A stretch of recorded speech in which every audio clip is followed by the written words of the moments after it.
"You're just a secretary." My sister Vanessa said it with such casual cruelty, like she was commenting on the weather. She didn't whisper it either. We were standing in the middle of the Apex Dynamics holiday party, champagne flutes everywhere, string quartet playing softly in the corner, and my own sister made sure half the marketing department heard her dismiss my entire existence. When I tried to contribute to a conversation about the Henderson acquisition, she actually laughed. That high, performative laugh she'd perfected at business school. "Nina, sweetie, this is a discussion for people who actually make decisions. Why don't you go check if the caterers need anything?" I watched her turn back to her circle of colleagues, her perfectly styled auburn hair catching the light, her designer dress fitting like it was painted on. They all smiled. Some even chuckled. I was 20 steps away before I let myself breathe again. Before we jump back in, tell us where you're tuning in from, and if this story touches you, make sure you're subscribed because tomorrow I've saved something extra special for you. What Vanessa didn't know, what none of them knew, was that I had spent the previous 6 months analyzing every division in that building, including hers. I had spreadsheets that could end careers. I had restructuring recommendations that would reshape the entire company. And in exactly 4 days, the CEO was going to stand in front of the entire organization and announce that I wasn't just his secretary. I was the architect of the most significant transformation Apex Dynamics had seen in a decade. But let me take you back to the beginning, because this story isn't just about one moment of humiliation. It's about a lifetime of being invisible in plain sight, and what happens when the people who never saw you coming finally realize they should have been paying attention all along. Nina Brennan learned early that being the oldest daughter in the Brennan family meant carrying weight without getting credit. She was 7 years old the first time she understood this, sitting at the mahogany dining table in their Bellevue home, while her father praised Vanessa for a crayon drawing that Nina had actually helped her complete. Her mother smiled and said nothing, and Nina learned that sometimes love comes with conditions you can't quite name but always feel. By the time she was 30, Nina had mastered the art of being essential while appearing unremarkable. She worked on the executive floor of Apex Dynamics, a management consulting firm housed in a gleaming tower in downtown Seattle, where rain tapped against floor-to-ceiling windows, and ambitious people traded their souls for corner offices. Her desk sat directly outside the CEO's suite, a position most people assumed was clerical, decorative even, the kind of job you gave to someone pleasant and forgettable. They were wrong, but Nina had learned not to correct people's assumptions. There was power in being underestimated. There was freedom in it too. She had started at Apex Dynamics 5 years earlier, fresh from Cornell with an MBA she never mentioned, and a student loan payment that made her eyes water.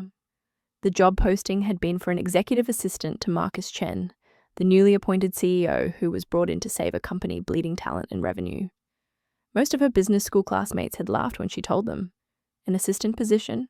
With your grades? They were chasing 6-figure analyst roles at McKinsey and Goldman. Nina took the job that paid $48,000 a year and came with a front row seat to every decision that mattered. Marcus Chen was not what she expected. He was 45, methodical, and possessed the rare quality of actually listening when people spoke. During her second week, he had asked her opinion on a vendor contract, not in a patronizing way, not as a test, but because he genuinely wanted to know what she thought.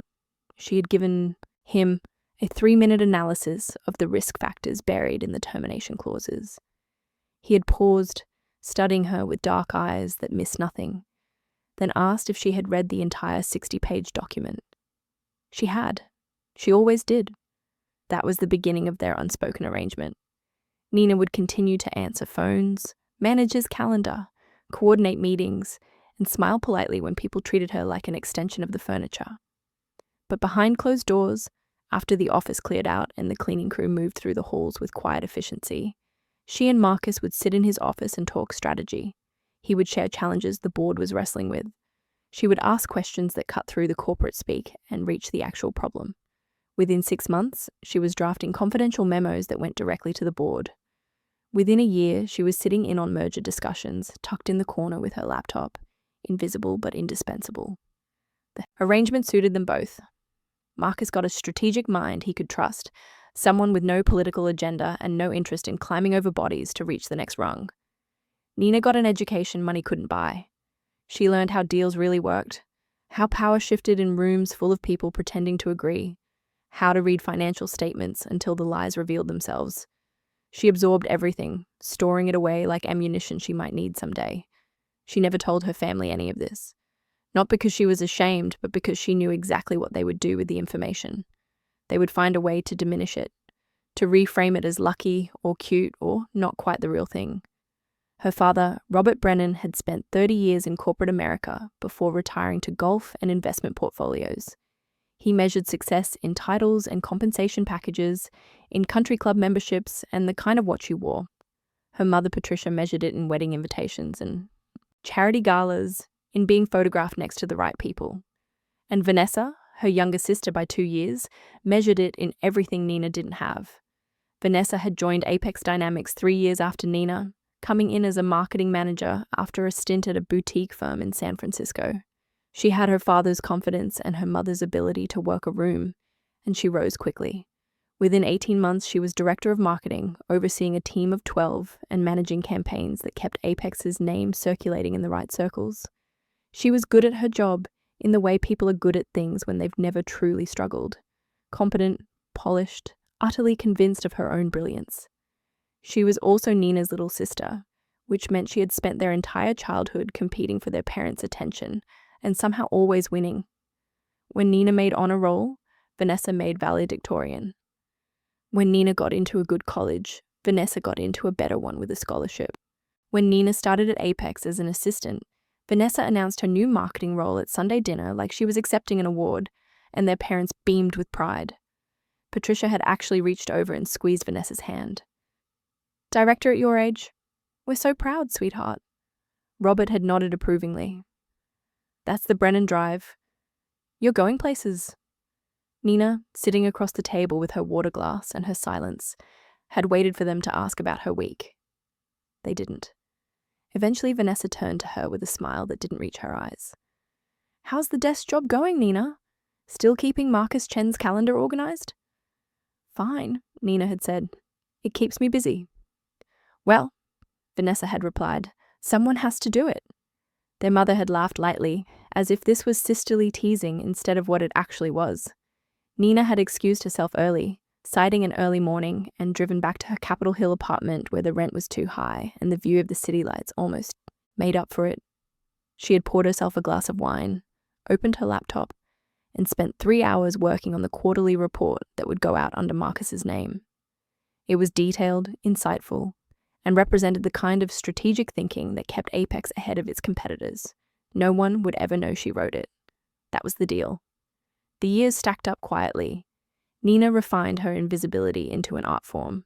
At company events, she floated at the edges, refilling drinks, nodding politely when executives made small talk they'd forget by morning.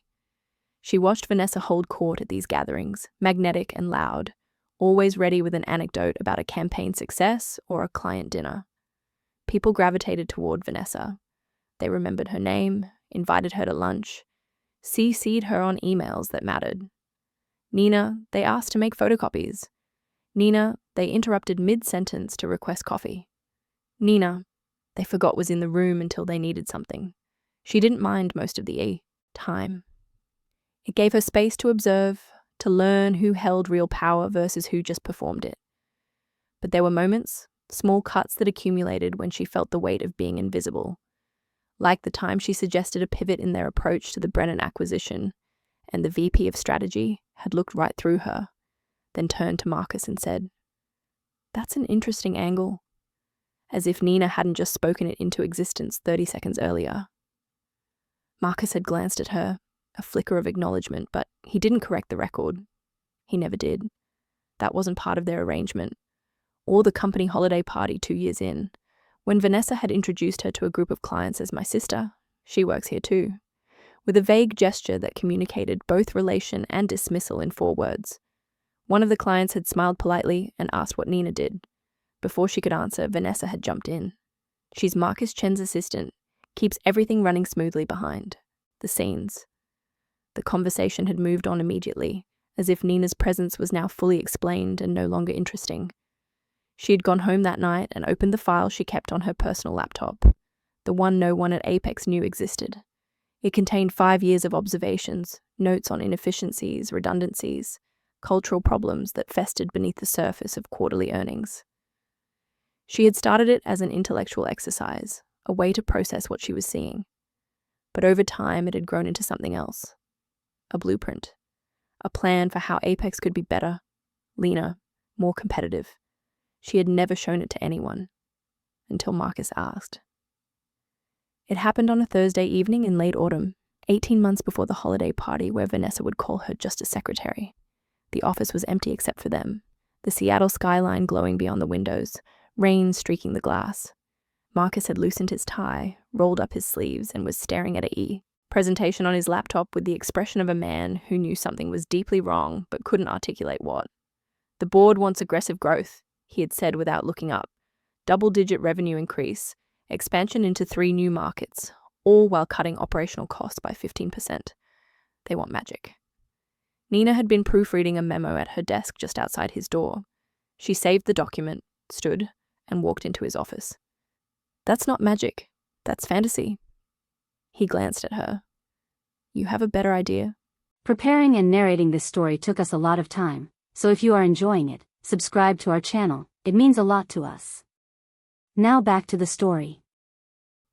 She hesitated. This was the line she had never crossed. 5 years of quiet collaboration, of contributing behind the scenes, but never stepping fully into the light.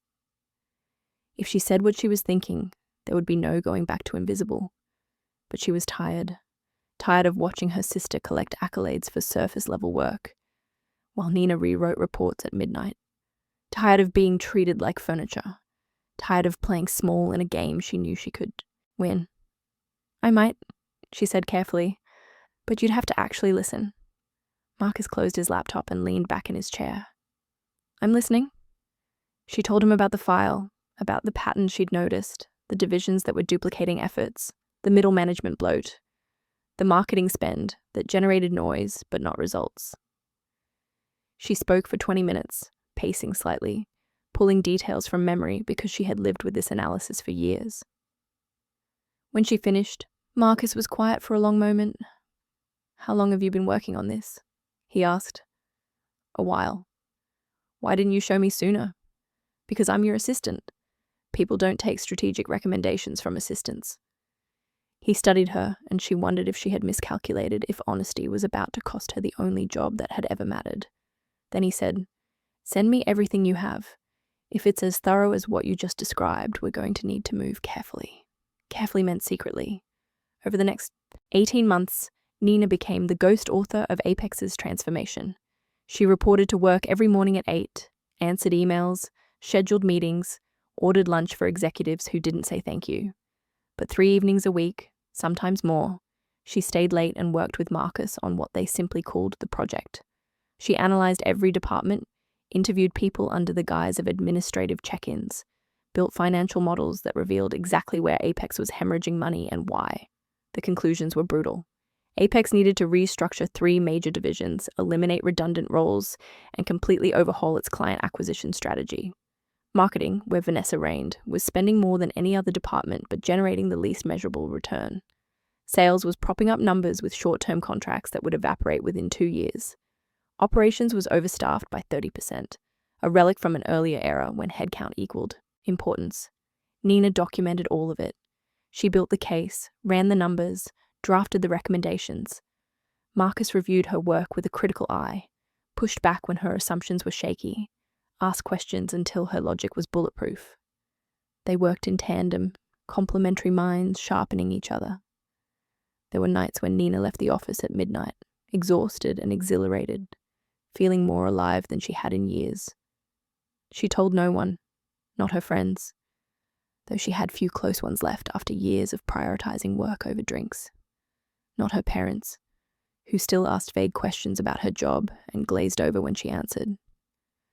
Certainly not Vanessa, who had stopped by Nina's desk one afternoon and said with breezy condescension, "Still playing secretary. Must be so peaceful, not having real pressure." Nina had smiled tightly. It has its moments. The only person who knew the truth was Diane Porter, the senior vice president of operations and the closest thing Nina had to a mentor. Diane was in her mid-50s, sharp as broken glass, and had survived 3 CEOs by being indispensable. She had figured out what Nina was doing about 6 months into the project, cornering her in the break room one evening when everyone else had gone home. "You're the one writing those strategy briefs," Diane had said. Not a question, a statement. Nina had considered lying, decided against it. "Yes."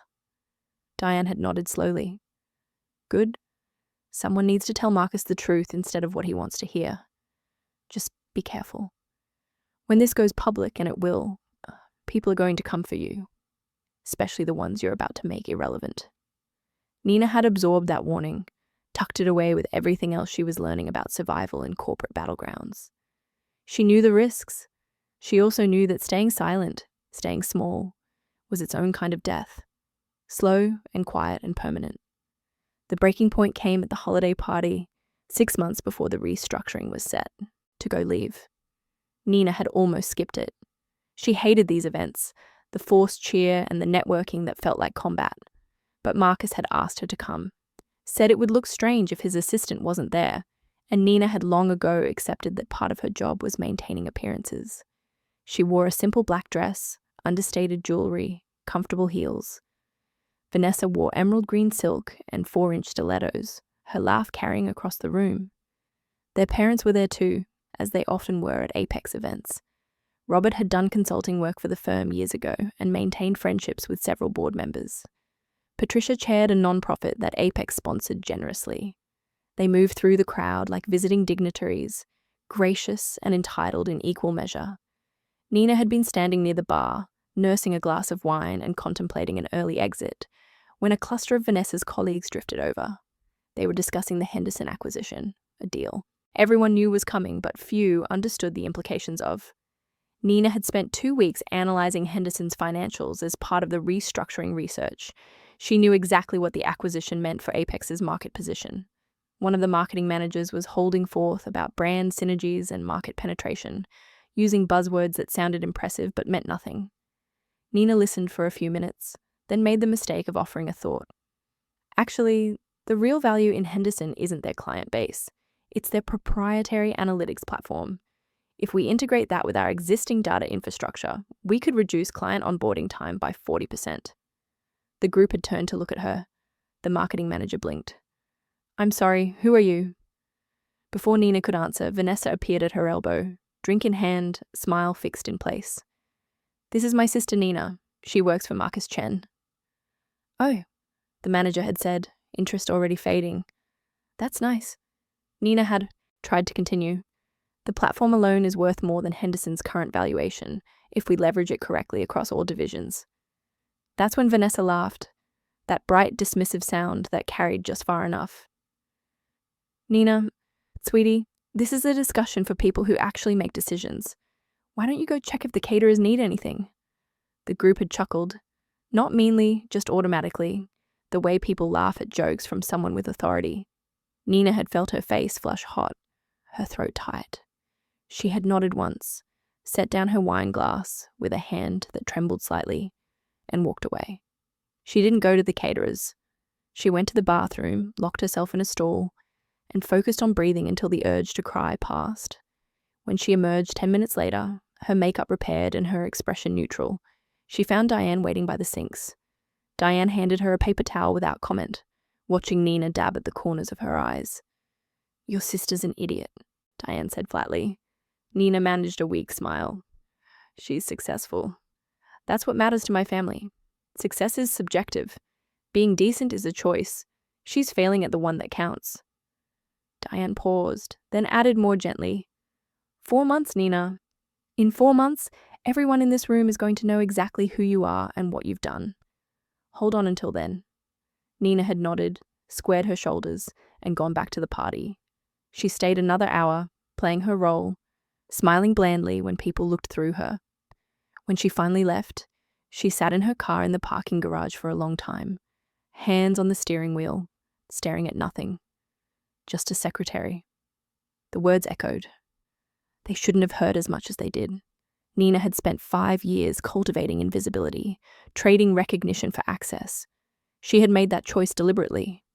But hearing her own sister weaponize it, in front of colleagues, in front of their parents who said nothing, who laughed along. It cracked. Something open inside her. She drove home through rain-soaked streets, the city lights blurring. In her apartment, she didn't pour wine or turn on music. She opened her laptop and pulled up the project files. Hundreds of hours of work. Analysis that would reshape careers, and some, launch others. Her fingerprints were all over it, invisible but indelible. In 4 months, Marcus would present the restructuring plan to the board. In 4.5 months, if all went according to plan, he would announce it to the entire company, and Nina would step out of the shadows whether she was ready or not.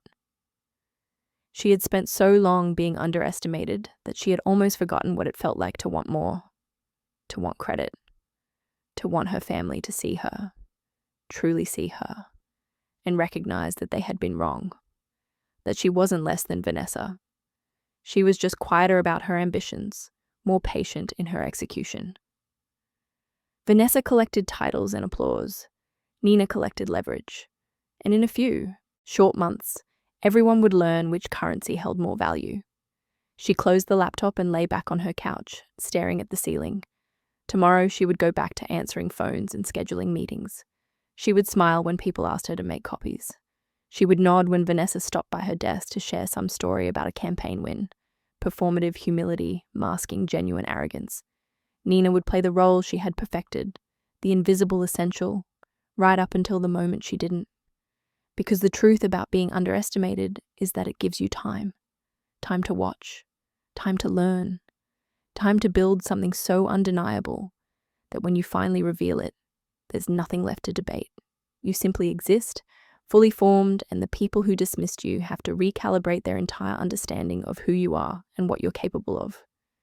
Nina had been preparing for that recalibration for 5 years. She had the data, she had the strategy, she had the CEOs, complete confidence, and the backing of the one executive who mattered most. What she didn't have yet was the courage to want vindication as much as she deserved it. But she was getting there. One humiliation at a time, one dismissive comment, one reminder that her family would never celebrate her the way they celebrated Vanessa. Nina was getting there. The anger was clarifying.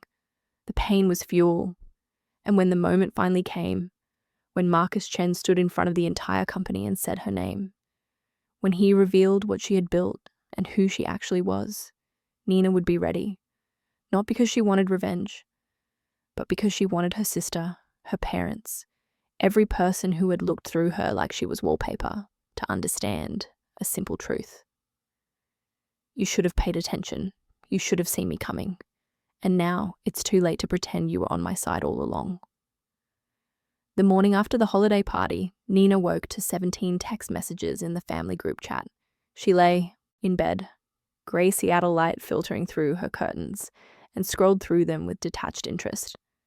Her mother had sent photos from the event, carefully curated images of Vanessa laughing with executives, Vanessa clinking glasses with board members, Vanessa radiant in her emerald dress. Patricia had captioned one, "So proud of our girl making waves at Apex." There were no photos of Nina. She had been there for 3 hours, circulating through the same rooms, and somehow remained completely absent from the visual record of the evening. It was impressive, really, how thoroughly a family could erase someone while still claiming to love them. Vanessa had responded to the photos with a string of heart emojis and a breezy comment about what an amazing night it had been. Robert had chimed in with praise for Vanessa's networking skills. No one had mentioned Nina at all, not even to ask why she'd left early. She set her phone face down on the nightstand and stared at the ceiling, processing the specific flavor of hurt that came from being optional in your own family. By the time she arrived at Apex that morning, she had rebuilt her armor. The hurt was still there, lodged somewhere behind her sternum, but she had wrapped it in purpose. She had work to do. The restructuring timeline was accelerating. Marcus had a board meeting in 2 weeks where he would present the preliminary framework. Nina needed to finalize the division-by-division recommendations, scrub the financial projections one more time, and prepare the communication strategy for when the plan went public. She settled at her desk with coffee and her laptop, the executive floor quiet in the early hour. Most people wouldn't arrive for another 90 minutes. This was Nina's favorite time, when the building felt like hers alone, when she could work without performance or pretense. She pulled up the master document, a 140-page analysis that represented 18 months of her life and began her final review. She was deep in a section on sales optimization when Marcus emerged from his office, already dressed in a suit despite the early hour. He paused by her desk, studying her with that careful attention he brought to everything. "You're here early." "Couldn't sleep," she said without looking up. He waited, and when she didn't elaborate, he said gently, "I heard what happened at the party." Nina's fingers stilled on the keyboard. Of course he had heard. Marcus heard everything that mattered. She forced herself to meet his eyes. "It's fine. It's not fine. It's also not acceptable behavior from a director-level employee. I can address it if you want me to." The offer was genuine. Marcus would absolutely pull Vanessa into his office and deliver a measured reprimand that would make her squirm. But Nina shook her head. "Don't. It'll make things worse. And besides, in a few months, none of it will matter." Marcus considered this, then nodded slowly. "The work you've done on this project, Nina, it's exceptional. I want you to know that before we go into the storm. Because once this goes public, it's going to get complicated fast." "I know," she said quietly. "People are going to be angry. Some of them are going to direct that anger at you. They'll say you overstepped, that you were manipulating from the shadows, that you don't have the experience or credentials to make these kinds of recommendations." He paused, making sure she was hearing him. "They're going to come for you because it's easier than admitting they missed what was right in front of them." Nina absorbed this, the warning she had already heard from Diane, but somehow heavier coming from Marcus. "What do you need from me?" she asked. "Just keep doing what you're doing. Trust the work. Trust yourself. And when the moment comes, don't apologize for being good at this." He glanced at his watch. "Board meeting prep at 9. I'll need the executive summary by 8:30. She nodded, and he disappeared back into his office. Nina returned to her document, but his words lingered. Don't apologize for being good at this. She had spent 5 years apologizing, implicitly, for every skill that made other people uncomfortable. She had softened her intelligence, muted her insights, dressed them up in questions instead of statements, so men in meetings could claim her ideas as their own discoveries. She had made herself small and digestible, and it had cost her more than she wanted to calculate. The day unfolded in its usual rhythm. Nina fielded calls, managed Marcus's schedule, smiled politely at the parade of people who needed things from him, and barely registered her existence. Just before lunch, Vanessa stopped by, breezing through in tailored pants and confidence, dropping a folder on Nina's desk. "Can you make 20 copies of this and bring them to the conference room by 1? Marketing team meeting?" Nina glanced at the folder. "Sure." Vanessa started to walk away, then paused, turning back with something that might have been concern if Nina squinted hard enough. "Hey, about last night. I hope I didn't embarrass you or anything. I was just joking around." "It's fine," Nina said automatically. "Good. Because I think what you do is important. Someone has to keep the trains running, right?" She smiled, and Nina understood this was Vanessa's version of an apology. Surface-level acknowledgement with no actual accountability or change. "You're still coming to Sunday dinner this week?" "Probably not. I have a lot of work." Vanessa's smile tightened just slightly. "Mom's going to be disappointed. She's making that salmon thing you like." Nina doubted her mother had given any thought to what she liked, but she kept her expression neutral. "I'll try to make it." Vanessa nodded and left, heels clicking down the hallway. Nina looked at the folder on her desk, 20 copies for a meeting she wouldn't attend to discuss strategies she could probably write better than half the people in that room. She picked it up and walked to the copy room, feeding pages into the machine and watching them multiply. Mindless work, the kind people assumed was the limit of her capabilities. Her phone buzzed with a text from Diane. "Lunch? Need to talk through something." They met at a small cafe 3 blocks from Apex, the kind of place with chipped tables and coffee strong enough to strip paint. Diane was already there, occupying a corner booth, reading something on her tablet. She looked up when Nina slid in across from her, flagging down the waitress for 2 coffees without asking what Nina wanted. They had done this enough times that Diane knew. "How are you holding up?" Diane asked once the waitress left. Nina shrugged.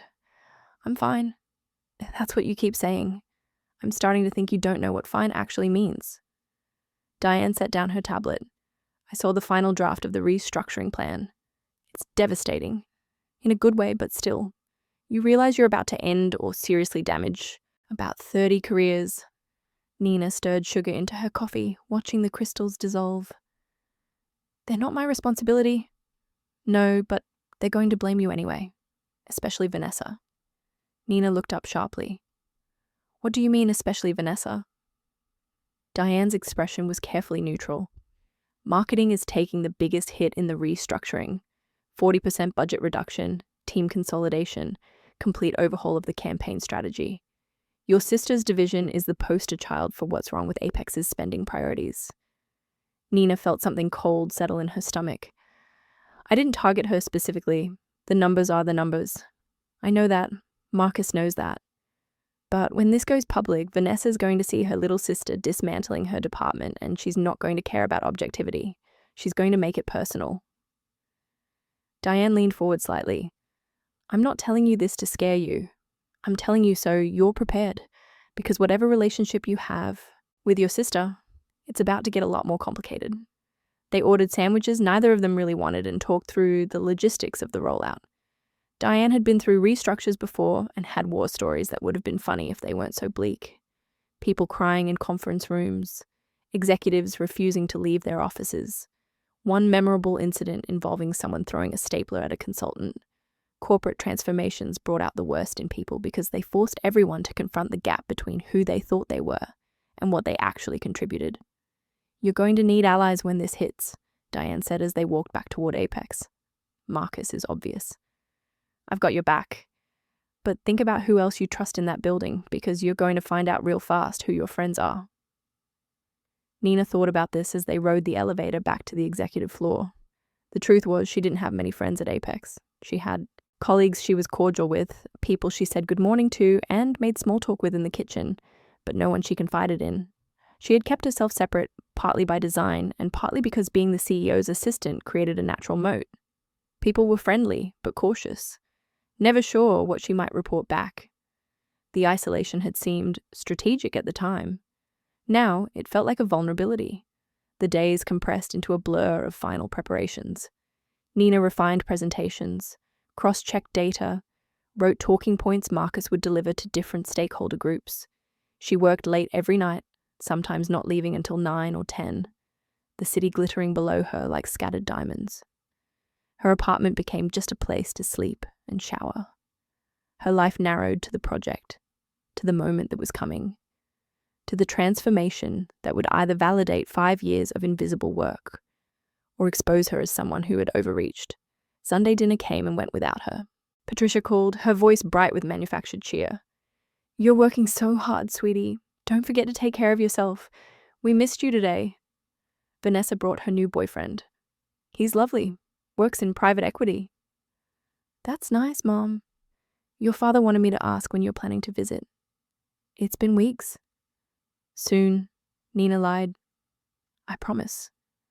When she hung up, she felt the familiar ache of being loved conditionally, of knowing her parents measured her worth against a standard she would never meet because she wasn't trying to meet it anymore. She was building something else, something they wouldn't recognize as success until it was undeniable.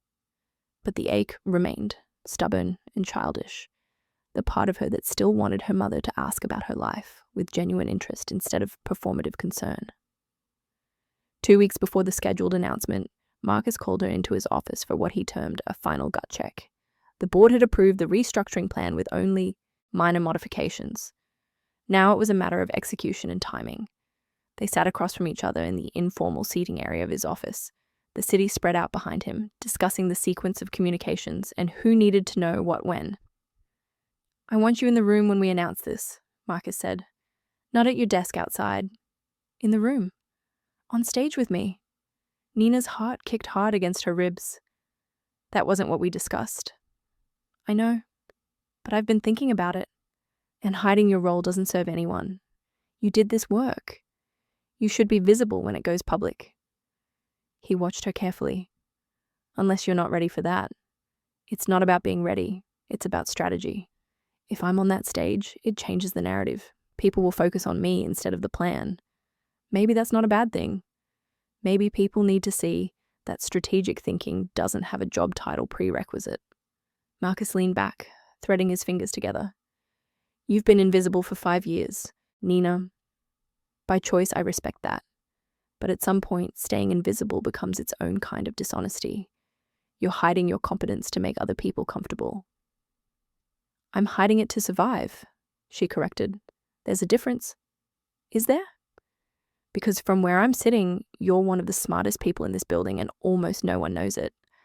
That's not survival. That's self-erasure. He paused, letting that land.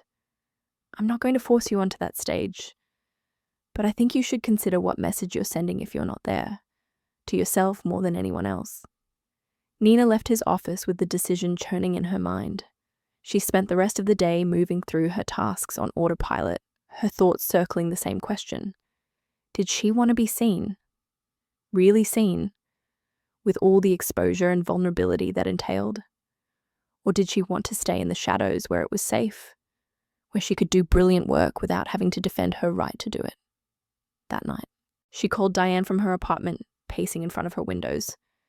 Marcus wants me on stage for the announcement. Good, Diane said immediately. You should be. Easy for you to say. You're not the one who's going to have hundreds of people staring at you wondering who the hell you think you are. You're right, I'm not. But I've been in rooms where people wonder that about me for the last 20 years, and you know what I learned? Their confusion is their problem, not yours. Diane's voice was firm, affectionate.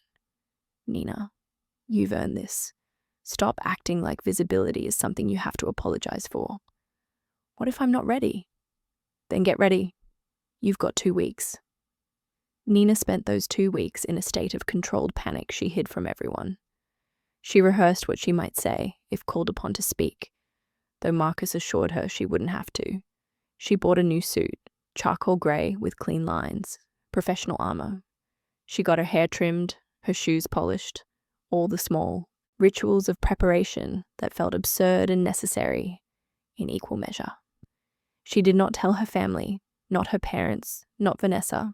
She told herself it was because the announcement was confidential until it went public, but really it was because she wanted to see their faces when they found out. She wanted that moment of shock, of recalibration, of understanding that they had been fundamentally wrong about her. It was petty and human, and she allowed herself to want it. The Thursday before the announcement, Vanessa appeared at Nina's desk with a bright smile and a coffee. Vanilla latte, your favorite. She set it down like a peace offering. Thank you, Nina said cautiously. Vanessa perched on the edge of the desk, casual and proprietary. So I heard through the grapevine that Marcus has some big announcement scheduled for Monday. Town hall meeting, mandatory attendance.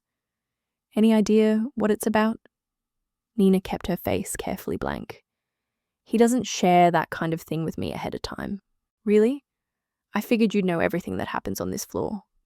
Vanessa's tone was light, teasing, but there was something underneath it. Fishing. I schedule meetings. I don't set strategy. Vanessa studied her for a moment, then laughed. God, can you imagine if they're doing layoffs right before the holidays? That would be so brutal. Nina sipped the latte, saying nothing.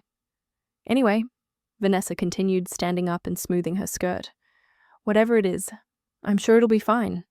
Marketing's been killing it this quarter. We're untouchable. She winked and walked away, confident and oblivious. Nina watched her go, a strange mix of emotions churning in her chest. There was satisfaction, yes, the anticipation of watching Vanessa's certainty shatter. But there was also something sadder, something that mourned the relationship they might have had if Vanessa had ever bothered to see her as more than the lesser sister. If their parents had ever distributed their attention and approval with anything resembling fairness. If Nina had ever been given a reason to believe she mattered as much. But those were fantasies. The reality was what it was. And on Monday morning, reality was going to shift for everyone. The weekend before the announcement, Nina barely slept. She lay awake replaying scenarios, imagining reactions, trying to prepare for variables she couldn't control. Sunday evening, she got a text from her mother reminding her about a family brunch planned for the following weekend. Vanessa's bringing her boyfriend again. Your father is grilling. Don't work too hard to come, okay? The casual dismissal in that last sentence. The assumption that Nina's work was a choice she made to avoid family rather than something that mattered, stung in a familiar way.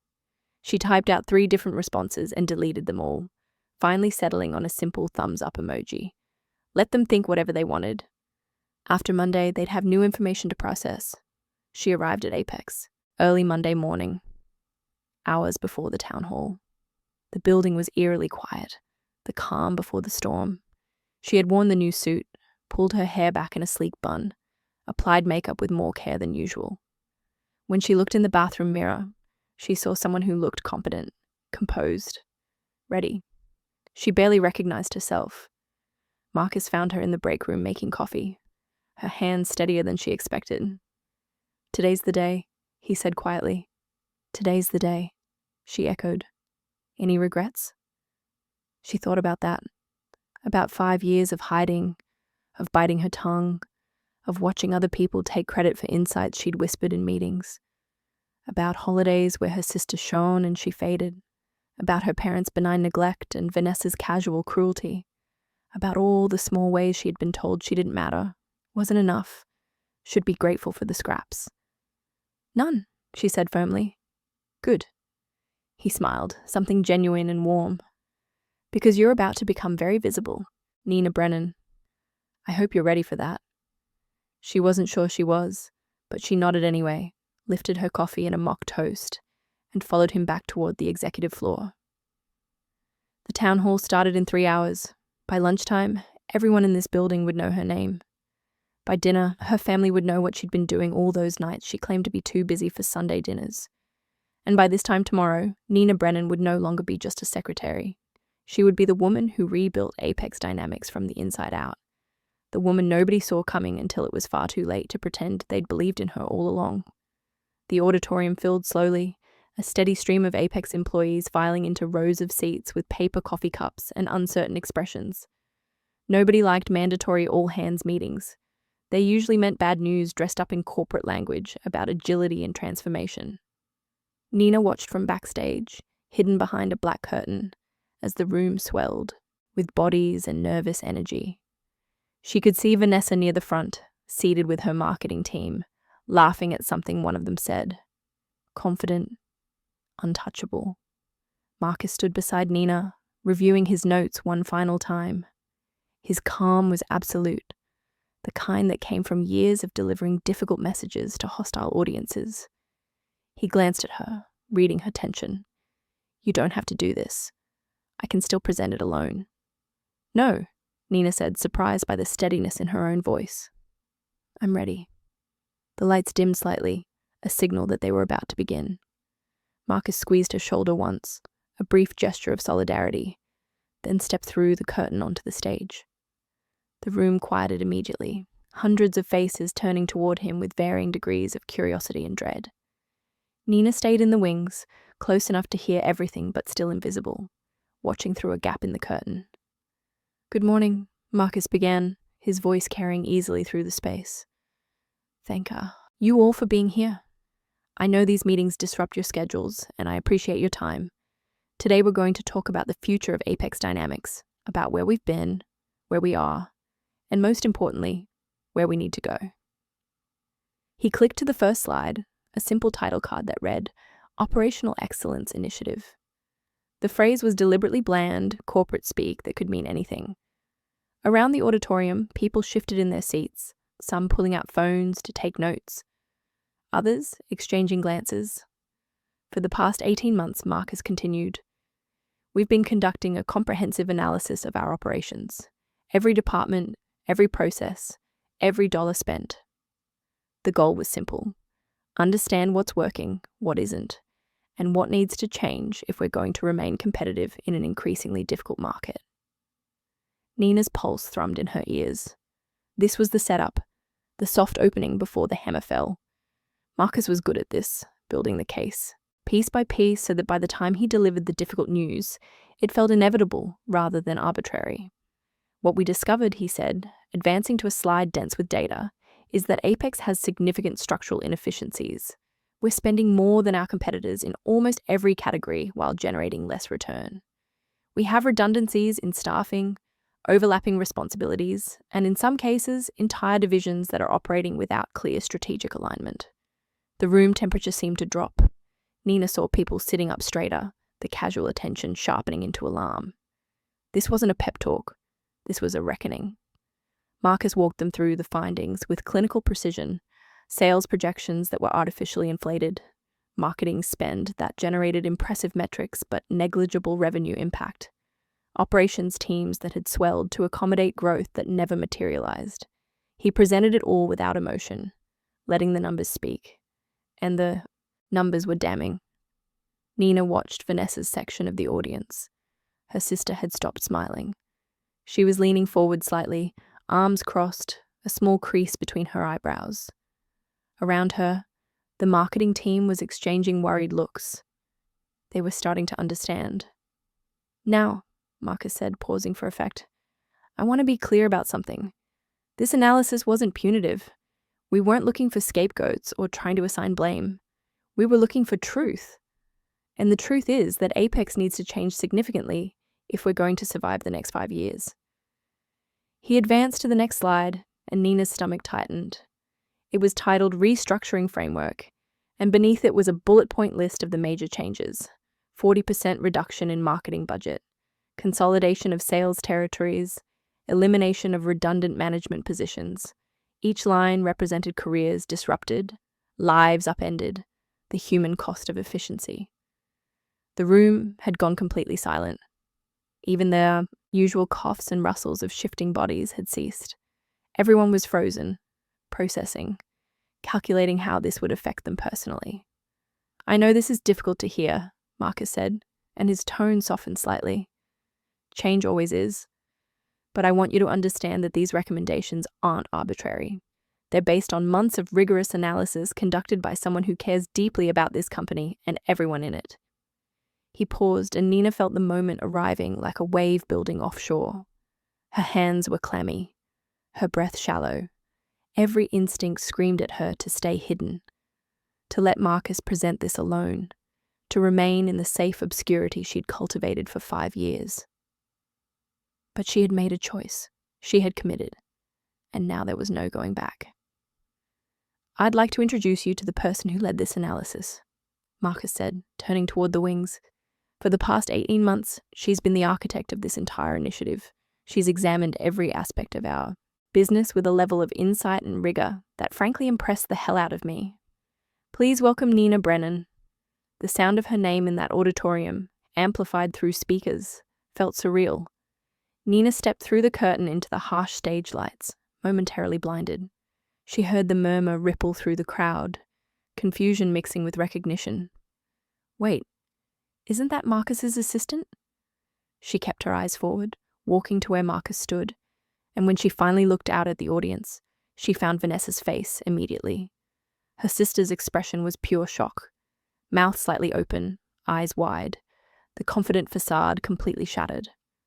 Around her, the marketing team was turning to stare at Vanessa, then back at Nina, trying to reconcile the person they'd dismissed as clerical help with the woman standing on stage beside the CEO. Nina Brennan, Marcus continued, has been my strategic advisor for the past 5 years. She holds an MBA from Cornell, graduated top of her class, and frankly has one of the sharpest analytical minds I've ever worked with. Everything you're seeing today, every recommendation, every data point, that's her work. The murmur grew louder. Nina could see the ripples of recognition spreading through the crowd as people processed this information. The woman who scheduled meetings. The woman they asked to make copies. The woman who smiled politely and said yes to every menial request. That woman had been evaluating them, analyzing their work, building the case for their obsolescence. Nina took the microphone Marcus offered her, her hand steadier than she expected. Thank you, Marcus. She cleared her throat, looking out at several hundred faces, some curious, some hostile, many just stunned. I know this is a lot to absorb. When I started at Apex 5 years ago, I came here wanting to learn how companies actually work, not just in theory, but in practice. And what I learned is that we're incredibly talented individually, but deeply inefficient collectively. We have brilliant people doing work that doesn't matter. Or worse, doing work that contradicts what other brilliant people are doing down the hall. She advanced to the next slide, an organizational chart marked with red circles highlighting redundancies. This isn't about punishing anyone, it's about aligning our resources with our actual strategic priorities. Marketing is a perfect example. We're spending 42% more than industry average on campaigns that generate awareness but not conversion. We have 3 different teams managing social media with no coordination between them. We're measuring success by impressions and likes instead of pipeline and revenue. Nina could feel Vanessa's stare burning into her from the audience. She didn't look directly at her sister, couldn't afford the distraction, but she felt the weight of that gaze. The betrayal, the fury, the humiliation of being called out in front of the entire company. The changes we're proposing, Nina continued, will be difficult. Some roles will be eliminated, some departments will be consolidated, but the alternative is worse. The alternative is continuing on our current path until we're no longer competitive, until we start losing clients to firms that are leaner and faster, until we're forced to make cuts that are reactive instead of strategic. She spoke for 10 more minutes, walking them through the timeline, the support systems being put in place, the severance packages for affected employees. Marcus had insisted on being generous with the exits, recognizing that this wasn't about individual failure, but structural necessity. Nina delivered it all with a calm authority she didn't entirely feel, aware that every word was being weighed, judged, dissected. When she finished, Marcus took the microphone back. We'll be scheduling individual meetings over the next 2 weeks to discuss how these changes affect specific teams. HR will be reaching out with details. In the meantime, I want to thank Nina publicly for the extraordinary work she's done. This company is better because of her insight and dedication. Scattered applause broke out, uncertain and thin. Most people were still too shocked or worried to muster enthusiasm. Nina didn't expect applause. She expected exactly what she was seeing: resistance, resentment, the predictable human response to having their world destabilized by someone they'd underestimated. As the meeting concluded and people began filing out, Nina stayed on stage with Marcus, watching the exodus. Diane appeared from somewhere in the middle sections, navigating against the current of bodies, and climbed the stairs to the stage. She looked at Nina with something like pride mixed with concern. "Well," Diane said, "that was spectacular and terrifying in equal measure. How are you feeling?" Nina laughed, a slightly hysterical edge to it. "Ask me again in an hour when the shock wears off. You did good, kid. Now comes the hard part." The hard part arrived almost immediately. Nina's email inbox exploded within minutes of returning to her desk. Some messages were supportive, colleagues thanking her for her honesty and thoroughness. But many were angry, accusatory, dripping with the kind of venom that people feel entitled to when their livelihoods are threatened. "How dare you? Who do you think you are? You have no idea what it's like to actually do the work you're criticizing." Nina read them methodically, not responding, just absorbing the impact. This was the price of visibility. This was what Marcus and Diane had warned her about. She had expected it intellectually, but feeling it was different. Each angry email was a small violence, a reminder that being right didn't protect you from being hated. Her phone buzzed. A text from an unknown number. Actually, not unknown. She recognized it after a moment. Vanessa's personal cell. "We need to talk. Now. Conference room B." Nina stared at the message for a long moment, then stood. This confrontation was inevitable. Better to face it directly than let it fester. She walked down the hall to conference room B, a small windowless space typically used for one-on-ones. Vanessa was already there, pacing, her face flushed with barely contained rage. The door closed behind Nina with a soft click. Vanessa whirled on her immediately. What the hell was that? "That was the restructuring announcement," Nina said calmly. "You were in the meeting. You heard it. Don't play dumb with me. You just stood on that stage and eviscerated my entire department in front of the whole company. You made me look incompetent." "I presented data," Nina corrected. "Your department's performance made you look incompetent." "I just documented it." Vanessa's eyes flashed. "You've been plotting this for how long? 18 months? Sneaking around, gathering ammunition. waiting for your moment to take me down. It wasn't about you, Vanessa. It was never about you. Marketing just happened to be the wall. Division with the worst ROI. If sales or operations had been bleeding money, I would have recommended cuts there too. But it wasn't sales or operations, Vanessa spat. It was me. And now everyone in this building thinks I'm a failure, thinks I've been coasting on a title, thinks my little secretary sister is smarter than me. Nina felt a flicker of anger break through her careful calm. I am smarter than you. I've always been smarter than you. The difference is I don't need everyone to know it to feel valuable. Vanessa laughed, sharp and bitter. Oh, please. You're going to stand there and act like this wasn't revenge, like you didn't enjoy watching me squirm. You've resented me our entire lives because Mom and Dad actually noticed when I succeeded. They noticed because you made sure they noticed.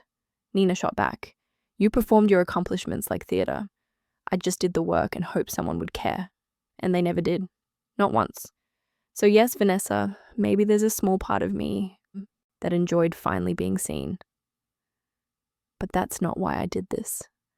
I did it because someone needed to tell the truth, and I was the only one willing to do it. The silence between them was thick, years of unspoken resentment crystallizing in the air.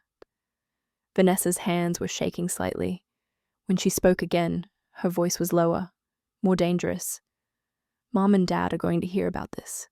Everyone is going to hear about this. I'm sure they will, Nina said quietly. And I'm sure you'll tell them your version, where I'm vindictive and calculating and stabbed you in the back. But the numbers don't lie, Vanessa. Your campaigns looked impressive, but they didn't convert. You built a team that was great at creating noise, but terrible at creating value. That's not my fault. That's yours. Vanessa stared at her, and for just a moment Nina saw something crack in her sister's armor. Not surrender, but a flash of genuine fear. The realization that everything she'd built her identity on was being dismantled, and there was nothing she could do to stop it. I need this job, Vanessa said finally, and the vulnerability in her voice was startling.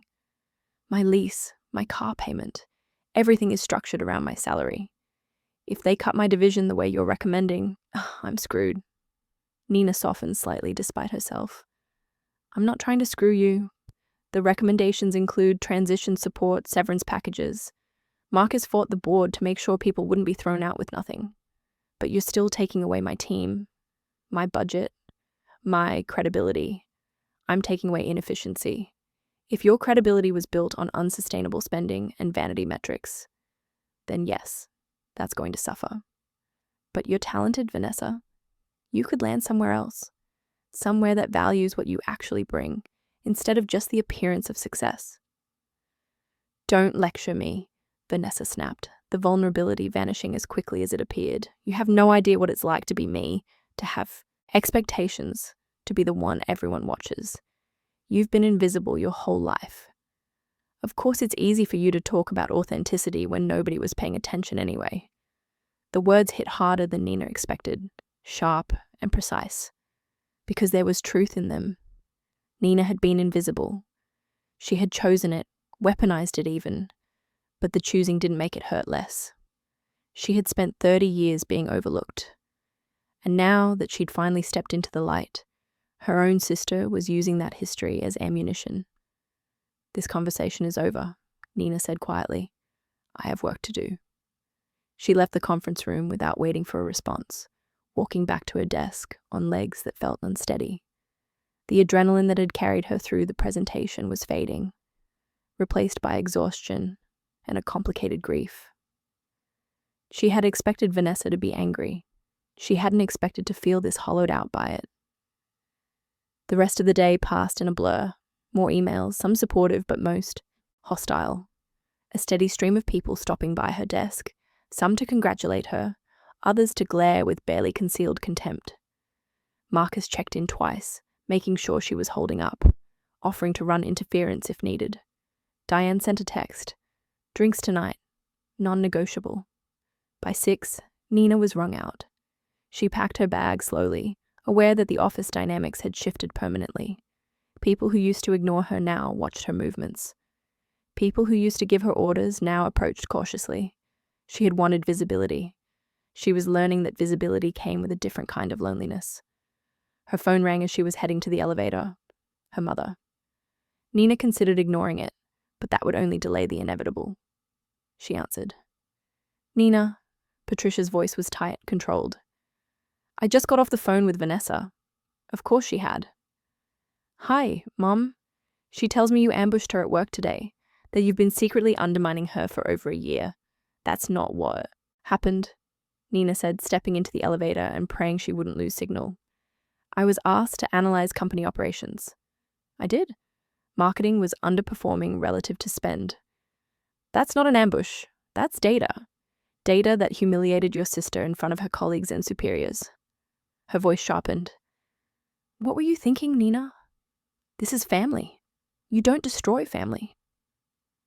Nina felt something hot and bitter rise in her throat. Interesting, because for 30 years I watched you and Dad celebrate Vanessa while treating me like an afterthought, and somehow that wasn't destroying family. But the moment I succeed at something, the moment I'm finally recognized for my work, suddenly I'm the villain. Patricia made a small sound, somewhere between offense and denial. That's not fair. We've always supported both of you equally. You've supported Vanessa loudly and me quietly. There's a difference, Mom, and I'm done pretending there isn't. The elevator doors opened onto the parking level. Nina stepped out, her footsteps echoing. Patricia was silent on the other end of the line for a moment. Then, stiffly, your father wants to talk to you. We're having dinner on Sunday. I expect you to be there. I'm busy, Nina said. Nina Margaret Brennan, this is not optional. Your sister is devastated. The least you can do is explain yourself.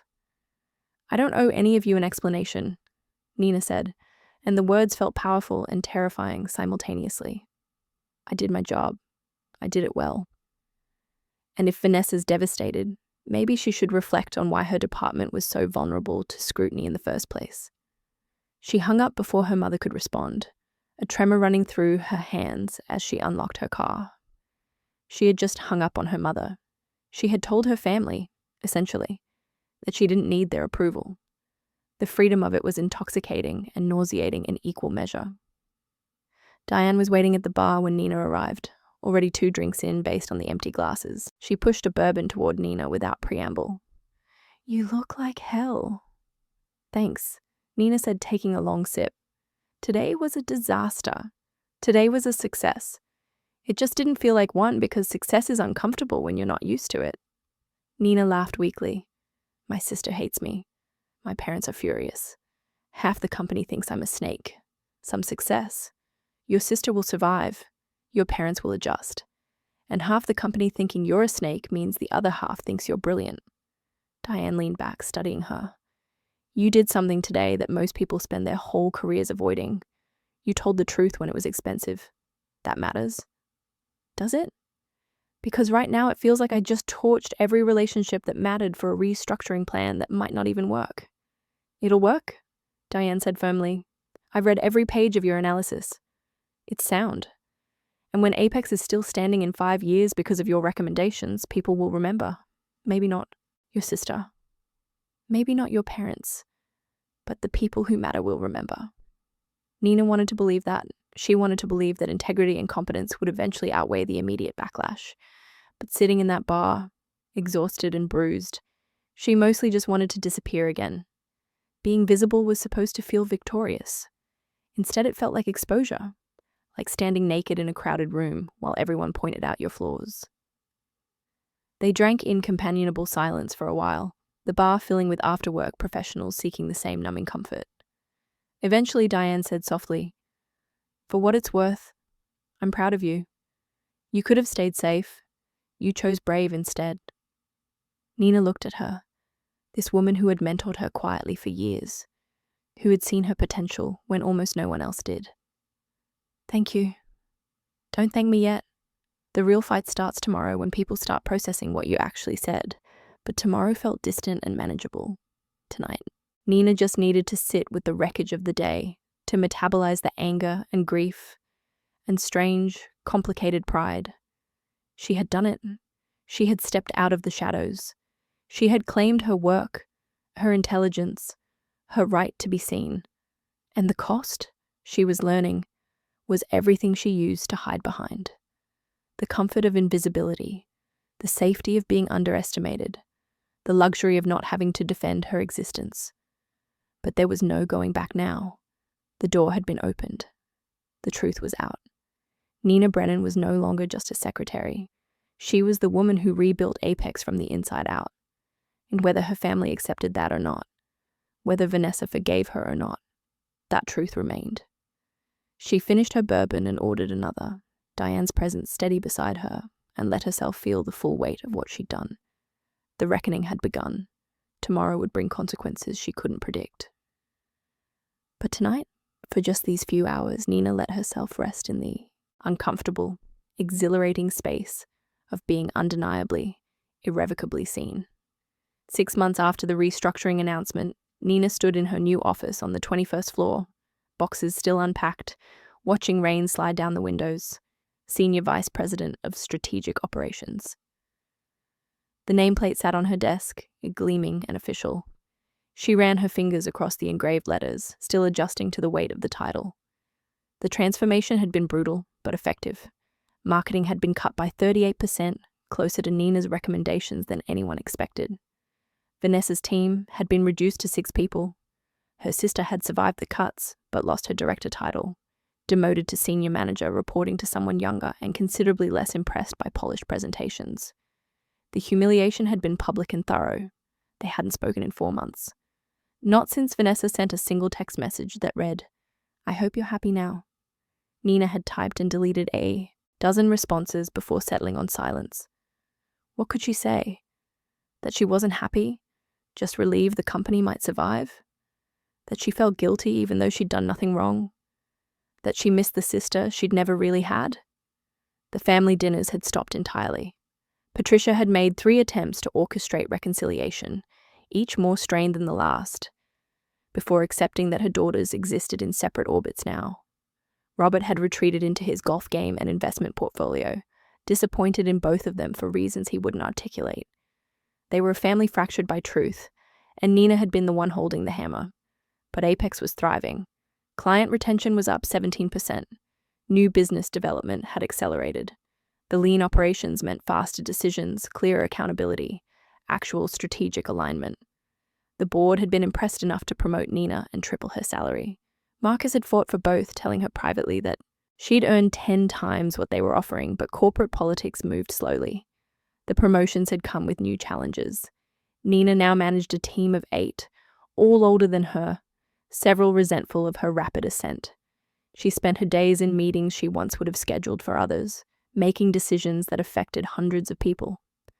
The work was exhausting and exhilarating, confirmation that she belonged at this level, but also constant proof of how much she still had to learn. Diane stopped by her new office carrying 2 coffees and a knowing smile. "Look at you. Corner office adjacent. Almost made it to the top." "Almost," Nina agreed, accepting the coffee. "Give me another 5 years." They settled into the conversation that had become their ritual, processing the week's challenges and small victories. Diane had been promoted to executive vice president now, and together they formed an unlikely alliance. 2 women who'd earned their positions through competence rather than connections, determined to prove the restructuring had been necessary rather than cruel. "Your sister applied to 3 of our competitors," Diane mentioned casually. "All turned her down. Word travels fast in this industry." Nina's stomach tightened with guilt she had no right to feel. "I didn't blacklist her, I know, but you also didn't advocate for her when she put you down as a reference. HR called me instead. I gave an honest assessment." "Which was?" "That she's talented at execution but struggles with strategic thinking. That she works best with clear direction rather than ambiguous mandates. It wasn't mean, Nina. It was accurate." Nina nodded slowly, processing this. Vanessa had used her as a reference without asking, banking on familial obligation to secure a favorable review. The old Nina might have provided it despite everything. This version recognized that enabling wasn't kindness. "She'll land somewhere eventually," Diane continued. "She's too competent not to. It just won't be. Somewhere that mistakes polish for substance. The following week brought an unexpected email from Patricia. Your father and I would like to see you. No pressure, no demands. Just coffee if you're willing. Nina stared at it for an hour before responding with a careful yes. They met at a cafe in Bellevue, neutral territory far from both Apex and the family home. Robert and Patricia arrived together, looking older than Nina remembered. Her father's hair had gone completely silver. Her mother's careful makeup couldn't quite hide the new lines around her eyes. They ordered coffee and sat in awkward silence until Robert cleared his throat. Your mother wanted me to say something, he began, and I've been practicing it for 2 weeks, so let me get through it. We were wrong about you. We measured your worth against Vanessa's because she was louder, more visible, easier to understand. We thought you were content in the background. We didn't realize you were building something we couldn't see. Nina felt her throat tighten but kept her expression neutral. Okay. That's not an excuse, Patricia added quietly. It's just an explanation. We failed you, sweetheart. We see that now. Vanessa helped us see it, actually. Nina's eyebrows rose. Vanessa? She's been in therapy, Patricia said, working through a lot of anger and hurt. And she said something that made us both realize how badly we'd messed up. She said she spent her whole life performing for us because she knew that's what we valued, and you spent your whole life disappearing because you knew you couldn't win that game. The truth of it hit Nina like a physical force. Both sisters had been shaped by their parents' narrow definition of success, just in opposite directions. Vanessa had inflated herself trying to meet impossible standards. Nina had deflated herself trying to avoid the judgment that came with falling short. I don't know how to fix this, Robert said, and the helplessness in his voice was startling. Your sister won't. Speak to you. You barely speak to us. I'm proud of what you've accomplished, Nina. I should have said that years ago. I'm saying it now, even though it's probably too late. It's not too late, Nina heard herself say, but it's also not enough. I don't need you to be proud of me anymore. I needed that when I was 12 or 20 or even 25. Now I just need you to be honest about who you are and what you're capable of giving. If that's occasional coffee and polite conversation, fine. But I'm not going to shrink myself again to make you comfortable. Her parents exchanged a look, something passing between them that Nina couldn't read. Then Patricia reached across the table and took Nina's hand. That's fair. That's more than fair. And I'm sorry it took losing you for us to understand what we had. They talked for another hour, careful and tentative, establishing boundaries that felt sustainable rather than performative. Nina left feeling lighter but not healed. Healing would take years, if it happened at all. But at least the pretending had stopped. At least they were working with truth instead of fantasy. 3 months later, Nina received a text from Vanessa. I got a job, small firm, decent title, starting next month. Thought you should know. Nina read it several times, passing the tone, trying to understand if this was an olive branch or just information. She typed back, I'm glad. You'll do well there. The response came quickly. Maybe we could have coffee sometime. Not soon. But eventually. Nina smiled despite herself. Eventually works. The reconciliation, if that's what it would become, stretched ahead of them, uncertain and fragile. But it existed as possibility now, rather than impossibility. They were both different people than they'd been a year ago, maybe different enough to build something real instead of resuming their old patterns of competition and resentment. A year after the restructuring, Apex posted record profits and expanded into 2 new markets. Nina's strategic operations division was credited with creating the framework that made it possible. She spoke at industry conferences now, her insights sought by companies facing similar transformations. The woman who'd once been invisible had become unavoidable. But the part that mattered most happened quietly, in moments no one photographed or celebrated. It was Diane stopping by her office just to check in. It was her team trusting her judgment even when it went against conventional wisdom. It was building something sustainable rather than impressive, choosing substance over spectacle every single time. And it was knowing, finally and completely, that she didn't need anyone's permission to take up space. Not her family's, not her colleagues, not her sisters. She had earned her seat at the table through years of invisible work that was now undeniably visible. The people who mattered knew her value. The people who didn't were learning. Nina Brennan had stopped being just a secretary the moment she decided to stop accepting other people's limited definitions of who she could be. Everything that followed was simply the world catching up to what she'd always known about herself. She was brilliant. She was strategic. She was exactly where she belonged.